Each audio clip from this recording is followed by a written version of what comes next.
Good morning dear student. Gayatri PG college Sansor की online classes में आपका स्वागत है। आज हम BSc part first physical chemistry का टॉपिक फिनॉल वाटर सिस्टम पर डिस्कस करेंगे। ये सवाल इम्पोर्टेंट जो कि एग्जाम में पूछा जाएगा कि फिनॉल जल तंत्र क्या होता है, फिनॉल वाटर सिस्टम क्या है, इस पर टिप्पणी लिखिए। और कभी कभी एक छोटा सवाल पूछ लिया जाता है कि टाई रेखा क्या होती है। हमारे एग्जाम के टाइम में मुझे याद आ रहा है, बीएससी फर्स्ट ईयर में जब था तब उस समय ये सवाल पूछा गया था कि टाई रेखा क्या होती है। देखिए, हम डिस्कस करते हैं फिनॉल वाटर सिस्टम की। तो फिनॉल वाटर जो सिस्टम होता है इसमें दो अलग अलग सॉल्यूशन है, विलेन है। एक फिनॉल है और दूसरा जल है। ये फिनॉल और जल जो सिस्टम होता है, यानी फिनॉल और जल दोनों को जब अपन मिक्स करते हैं तो ये अमिश्रणीय विलयन होता है। अमिश्रणीय क्या, आंशिक मिश्रणीय होते हैं। सामान्य तौर पर जब इसको डिजोल्व करते हैं, फिनॉल और जल को परस्पर आपस में डिजोल्व किया जाता है तो ये आंशिक मिश्रणीय होते हैं, पूर्ण रूप से सॉल्युबल नहीं होते हैं। इनकी समान मात्राएं मिलाने पर दो परतें बनती है। जैसे हमने एक बीकर है, उसके अंदर 10 ml H2O ले लिया और प्लस इसके अंदर 10 ml फिनॉल ले लिया। अब इन दोनों को 10 ml मिक्स कर दिया तो इसकी दो मात्राएं जब समान मात्रा के अंदर मिलाते हैं तो दो परतें बनती है। एक तो जल में फिनॉल और दूसरी फिनॉल में जल। दो प्रकार की परतें बनेगी, जल के अंदर फिनॉल और दूसरा फिनॉल के अंदर जल का संतृप्त विलयन बनेगा, जो कि कैसे होते हैं, आपस में आंशिक मिश्रणीय होते हैं। अब क्या करते हैं, जब इन दोनों को धीरे धीरे टेम्परेचर देकर के हीट किया जाता है, ये दोनों विलयन शरीर में विलयन कराते हैं। ताप बढ़ाने पर फिनॉल तथा जल की पारस्परिक विलयता है वो बढ़ती है। जैसे जैसे टेम्परेचर बढ़ाते हैं तो ये दोनों विलयन है वो परस्पर इसकी जो सॉल्युबिलिटी है वो क्या होती जाती है, बढ़ती जाती है। दोनों फिनॉल और जल विलयन आंशिक मिश्रणीय है। जैसे जैसे टेम्परेचर बढ़ाएंगे तो वो दोनों की सॉल्युबिलिटी है वो बढ़ती जाएगी। अंततः एक निश्चित ताप पर दोनों संयुग्मी विलयन एक समांगी विलयन में परिवर्तित हो जाते हैं एवं दोनों परतों का संगठन समान हो जाता है। फिर एक टेम्परेचर जो ऐसा आता है जिस पर दोनों परतें आपस में मिल जाती है और यानी दोनों आपस में पूर्णतया सॉल्युबल हो जाते हैं और उनका एक समांगी विलयन बन जाता है। और जिस ताप पर ये दोनों का समांगी विलयन बनता है वो उसका ताप क्या कहलाता है, CST, क्रिटिकल सॉल्यूशन टेम्परेचर, प्राथमिक विलयन ताप, या इसको सविलय ताप कहा जाता है। तो फिनॉल और जल तंत्र के लिए जो CST होता है, क्रांतिक विलयन ताप है, जो सविलय ताप होता है, उसका मान 68.1 डिग्री सेंटीग्रेड होता है। इस ताप पर विलयन का संगठन 36.1% फिनॉल तथा 63.9% जल होता है। तो देखिए यहाँ पर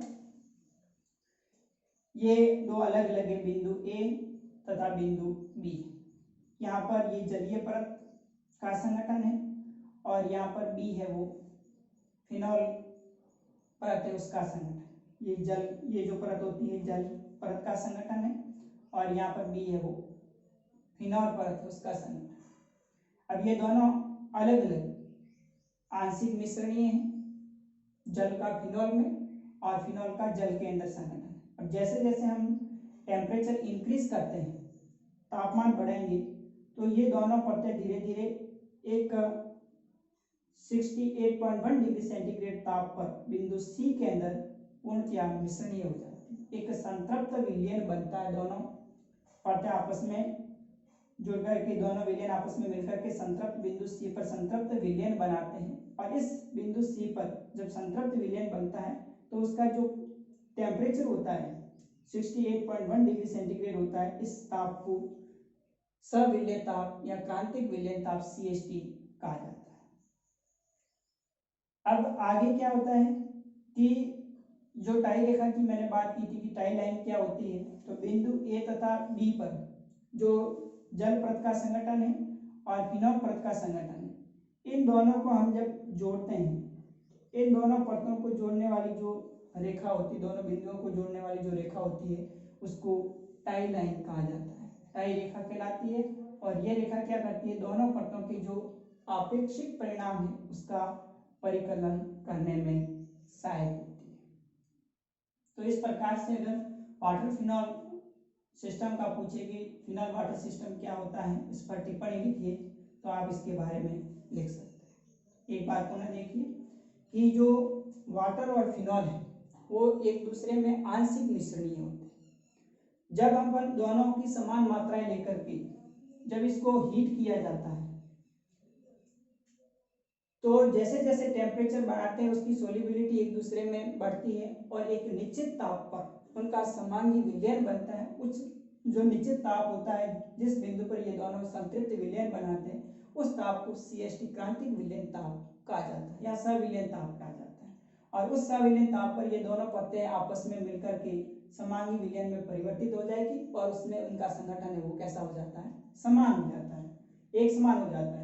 और इसके लिए जो क्रिटिकल CST ताप होता है वो 68.1 डिग्री सेंटीग्रेड होता है। इस विलयन ताप पर में जो फिनॉल होगा उसका संगठन 36.1% और जो जल है उसका संगठन 36.9% होता है। अब ये जो A परत और B परत दो अलग अलग जलीय परत का संगठन है फिनॉल के अंदर और यहाँ पर फिनॉल परत का संगठन है जल के अंदर। इन दोनों बिंदुओं को मिलाने पर एक जो सरल रेखा प्राप्त होती है उन रेखा को हम टाई रेखा कहते हैं, जो कि दोनों परतों के आपेक्षिक परिणामों में उसके परिकलन करने में सहायक होती है। तो इस प्रकार से फिनॉल वाटर सिस्टम जो होता है उसके अंदर छोटा सवाल भी पूछ सकते हैं कि टाई लाइन क्या है, और बड़ा क्वेश्चन जो बी पार्ट के अंदर पूछा जाएगा वो पूछा जाएगा कि इस पर संक्षिप्त टिप्पणी लिखिए। तो आप वाटर फिनॉल सिस्टम पर इस प्रकार से उसका आंसर लिख सकते हैं। अगला नेक्स्ट टॉपिक हम अगले वीडियोज में डिस्कस करेंगे। Okay, thank you.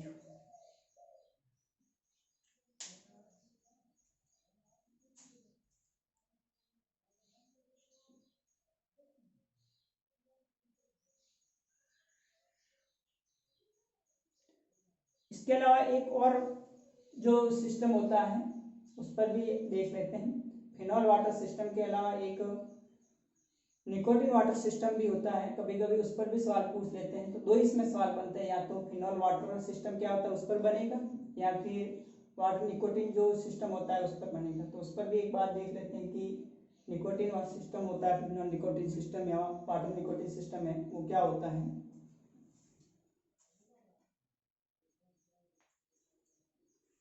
तो नेक्स्ट हम इस पर भी डिस्कस कर लेते हैं निकोटिन वाटर सिस्टम। फर्स्ट जो अपना फिनॉल वाटर सिस्टम था वैसे के वैसे अगर निकोटिन वाटर सिस्टम पर भी सवाल पूछे तो आप इसका आंसर लिख सकते हैं। तो निकोटिन वाटर जो सिस्टम होता है इसमें निकोटिन और जल दोनों आपस में आंशिक मिश्रणीय होते हैं। जब इन दोनों को समान मात्रा के अंदर आपस में मिलाते हैं निकोटिन और जल को तो आंशिक मिश्रण यानी दो इसकी परतें होती है, निकोटिन की जल के अंदर और जल की होती है वो निकोटिन के अंदर, दो परतें बनती हैं। अब इसमें क्या होता है, निकोटिन वाटर सिस्टम के अंदर दो प्रकार का क्रांतिक विलयन ताप होता है। इस विलयन के लिए दो क्रांतिक विलयन ताप होते हैं CST, एक होता है लोअर CST और दूसरा होता है अपर CST। लोअर का मतलब निम्न क्रांतिक विलयन ताप और दूसरा उच्च क्रांतिक विलयन ताप होता है। यानी ये जो दोनों द्रव हैं उनको अगर टेम्परेचर कम करते हैं यानी 60 डिग्री सेंटीग्रेड टेम्परेचर पर दोनों परतें आपस में मिश्रित होकर के एक संतृप्त विलयन बनाता है जो कि बिंदु डी पर प्राप्त होता है। यहाँ पर जो बिंदु डी लोअर CST 60 डिग्री जो इसका टेम्परेचर है यानी 60 डिग्री सेंटीग्रेड जैसे ही टेम्परेचर पहुंचेगा उस समय ये दोनों परतें पूर्णतः एक दूसरे के अंदर मिश्रित हो जाएगी और एक संतृप्त विलयन बन जाता है। इसके अलावा जैसे जैसे हम टेम्परेचर इंक्रीज करते हैं तो उच्च ताप यानी 208 डिग्री सेंटीग्रेड ताप पर दोनों परतें आपस में मिश्रित होकर के एक संतृप्त विलयन बनाती है बिंदु सी पर, जो कि उसका उच्च CST क्रांतिक विलयन ताप 208 डिग्री सेंटीग्रेड प्राप्त यानी 208 डिग्री सेंटीग्रेड ताप पर ये दोनों परतें पूर्णतः आपस में मिश्रित हो जाती हैं। तो इस प्रकार से दोनों द्रव एक निश्चित ताप के नीचे तथा ऊपर मिश्रणीय हो जाते हैं तो इसको हम क्रांतिक संविलयन ताप कहेंगे। ऊपर का जो उच्च क्रांतिक संविलयन ताप होता है उसका मान 208 डिग्री सेंटीग्रेड और निम्न क्रांतिक विलयन ताप होता है उसकी वैल्यू 60 डिग्री सेंटीग्रेड। तो ये टेम्परेचर है उसको विशेषकर ध्यान में रखना होता है कि निकोटीन वाटर सिस्टम के अंदर हायर CST और लोअर CST यानी उच्च क्रांतिक विलयन ताप और निम्न क्रांतिक विलयन ताप की वैल्यू क्या है, तो उच्च है वो 208 डिग्री सेंटीग्रेड और निम्न है वो 60 डिग्री सेंटीग्रेड होता है। ये 208 डिग्री सेंटीग्रेड और ये 60 डिग्री सेंटीग्रेड। तो इस प्रकार से एक संतृप्त विलयन कर्व प्राप्त होता है जिसमें लोअर टेम्परेचर और हायर टेम्परेचर दोनों पर ये दोनों द्रव आपस में पूर्णतः मिश्रित होते हैं। इसको निकोटीन वाटर सिस्टम कहा जाता है। और नेक्स्ट जो आगे में अपन ने किया था फिनॉल वाटर सिस्टम के अंदर उसमें सिर्फ एक क्रांतिक संविलयन ताप था यानी ये दोनों परतें बिंदु सी पर फिनॉल और वाटर की दोनों परतें बिंदु सी पर 68.1 डिग्री सेंटीग्रेड ताप जो कि इसका CST है क्रांतिक विलयन ताप होता है या सविलय ताप कहते हैं। तो यहाँ इसका जो कर्व प्राप्त होता है इसको पैराबोलिक कर्व कहा जाता है और इसका जो कर्व होता है वो राउंड से उस आकार के अंदर प्राप्त होगा। तो इस प्रकार से निकोटीन वाटर सिस्टम और फिनॉल वाटर सिस्टम में से आपके एग्जाम में एक सवाल पूछा जाएगा जिस पर आपको संक्षिप्त टिप्पणी लिखनी है। नेक्स्ट अगला टॉपिक हम अगले वीडियोस में डिस्कस करेंगे। तो इस प्रकार से आप इसको एक बार पढ़ लेना। Okay, thank you.